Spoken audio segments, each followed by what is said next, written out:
How to fix Avast SecureLine VPN connected to wrong city. Websites often attempt to identify the location of their visitors from their IP address, a process called IP geolocation. IP geolocation uses a database that pairs together IP address ranges and geographical information. The information in this database can be inaccurate for several reasons.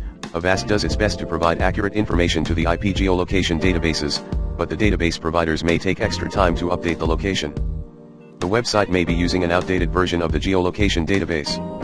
Some major websites, Google, for example, maintain their own databases based on what user traffic came from the IP address in the past. In certain locations, we rent dedicated servers to provide SecureLine VPN, and the IP geolocation databases are updated by the server provider on Avast's behalf.